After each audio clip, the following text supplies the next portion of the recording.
Hello, everyone, and welcome. It's Jennifer Ruzio, and this is another episode of conversations with really cool people doing really cool things, which is such a mouthful.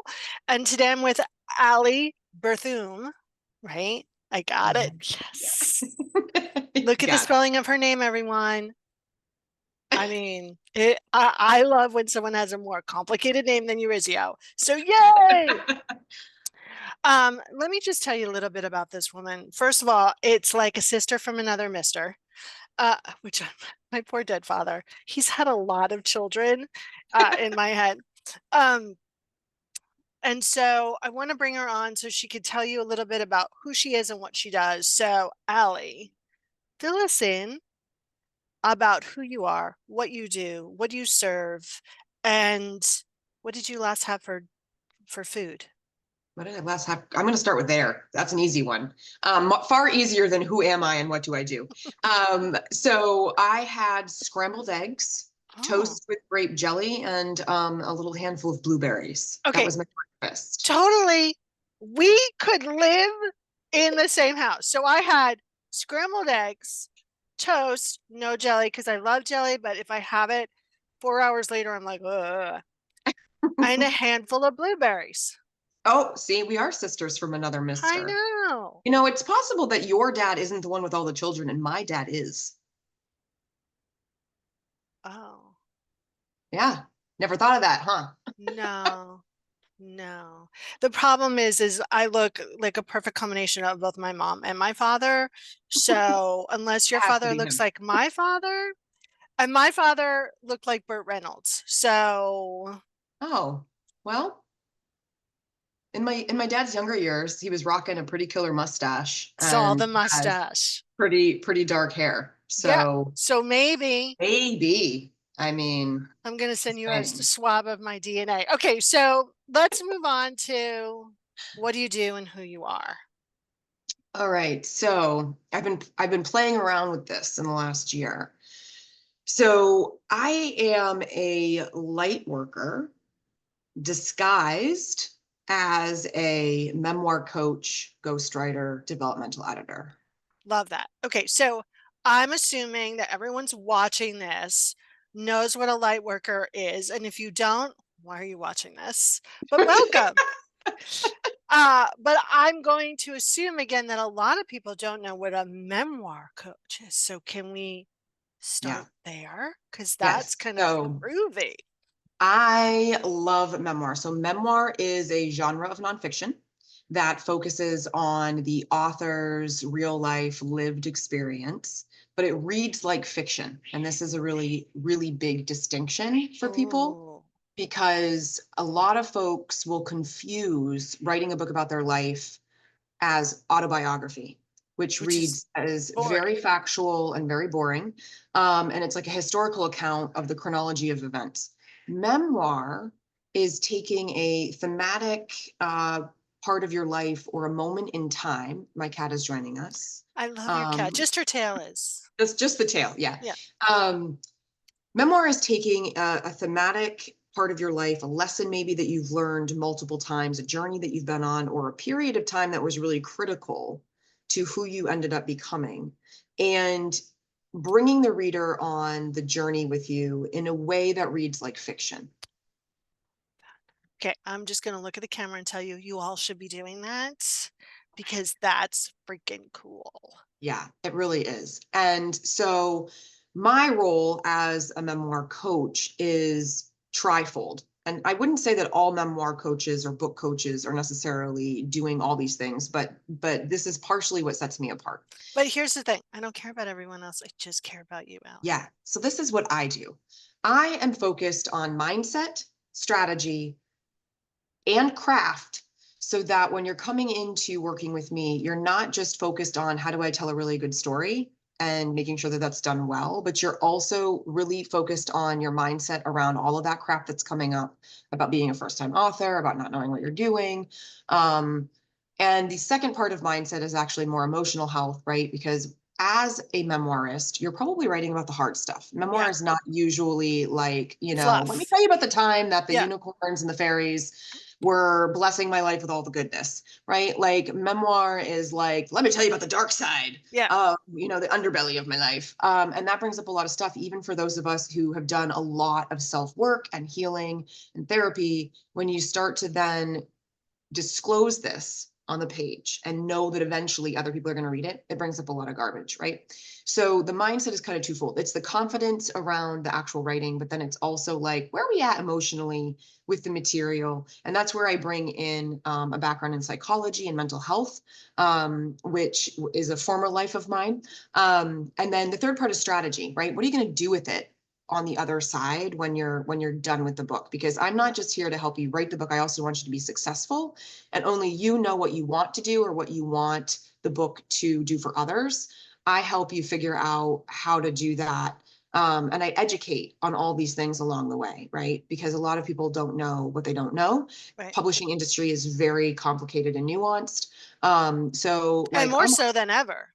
Yes. Yeah, because there's like so many avenues now of getting your words out there and so many different ways that you can do it. So I'm a guide, I'm a girlfriend, I'm a healer, like, and I'm in there with you. I'm like in the trenches. Nobody will know your story better than you, but I am the next person in the line. I am like the emergency responder, boots on the ground. I am on the front lines with you. We are heading into battle together, and no person shall be left behind. I love it. There's so much richness that you said there, so I'm going to get back to it. Don't worry. So I saw Deadpool and Wolverine over the weekend. Oh my God. Like So it was good. good. Okay. Look, first of all, I love Ryan Reynolds and I'm like 1 degree away from him. And I really think that I could be his friend. Yeah. I've loved him Yes. since Two Girls and a Pizza, blah, blah, blah. Like I'm a longtime fan. And it was funny at parts. I'm like, okay, you broke the fourth wall enough. Like, I get it. But that forced in a to go back. I'm like, I don't think I know all of the Wolverine origin story. Like I know Mm, parts, but there was a whole Wolverine movie that I did not see. Shocker. So I'm watching it and I I said to Warner, "Oh my God." He's like, "What are you doing?" I'm like, "I'm taking notes for, my in-person event, Roar." I'm like, "I'm taking notes." Because what Marvel does in such a good way is they're not just thinking about this movie. And I think this is the way this comes into your strategy, right? I think so often, especially entrepreneurs, especially, light workers who want to be in present time, all for that. But we look at the next step, which we've been taught to do, right? That's the how we create and co-create with the universe. But what Marvel does is they're not just looking at this movie. They have looked at the whole franchise. Like I like to get into that war room with all mm, of it, right? Because I'm like, oh my God, look, there's Ryan Reynolds, who is Deadpool. I mean, there's some like missing pieces, but why don't we hear how Wolverine and Ryan Reynolds knew each other in the origin story? Like, we don't hear that because of certain complications that they don't really know how to fix.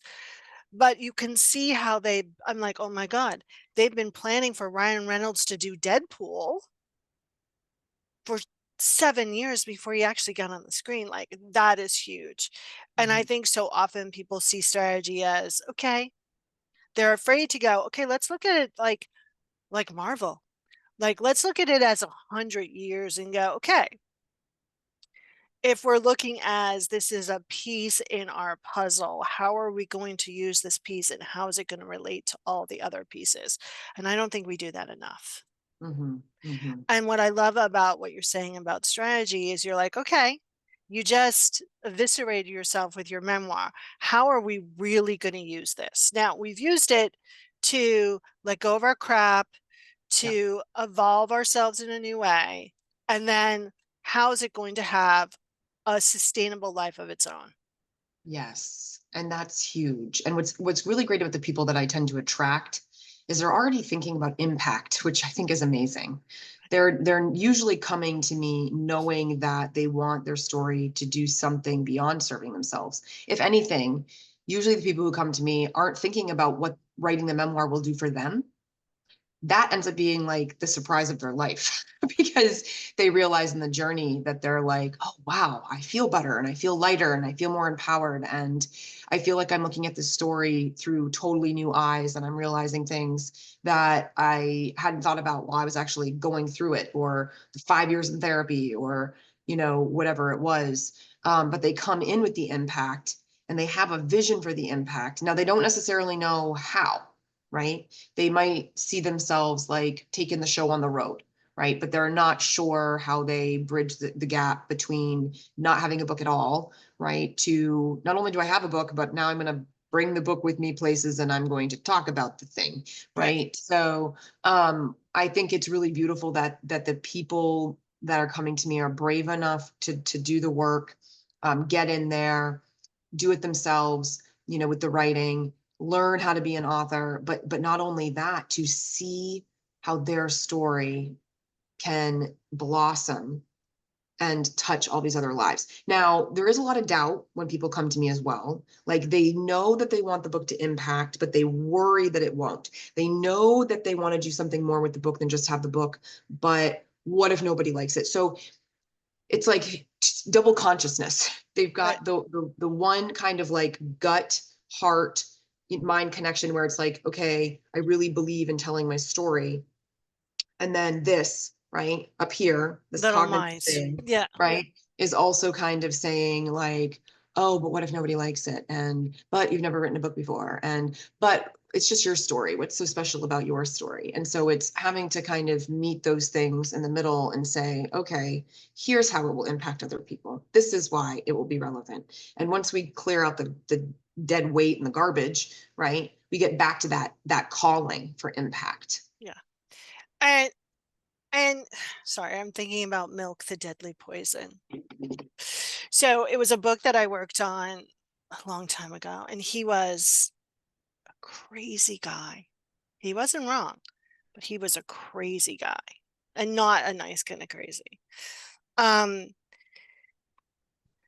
and we looked at that book as publicists and went, well, they looked at that book and went, oh my God, like it's a bad cover and blah, blah, blah, and it's self-published. And how are we going to sell this? And I'm like, are you kidding? There's so much we could do with that, right? Like, and I got him a Times placement, like in Time magazine. And when people are in that self-doubt, I tell them the Milk the Deadly Poison story. And I also tell them the pet rock, right? It was a rock with googly eyes, and millions of people bought that rock, Mhm. right?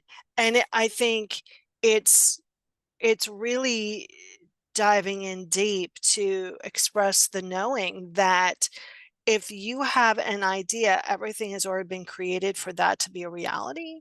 Our Mhm. job is to keep clearing all of the stuff in the way of making that more solid.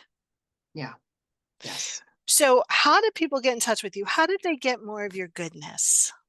So the best way to come and see what I'm all about is to come to the website because then they can get trafficked to any of the places, other places that I hang out. So the right place, right time. Now, that said, the first right is WRITE. The second one is RIGHT. So the right place, right time.com. Beautiful. And what do you want people to remember from our conversation today? Like, what do they, I mean, because you're doing a really cool thing, this memoir work, like, that's a really cool thing. And I think it's also needed so people aren't lost in their sea of confusion around that. But what do you want them to remember about you personally and your work in the world?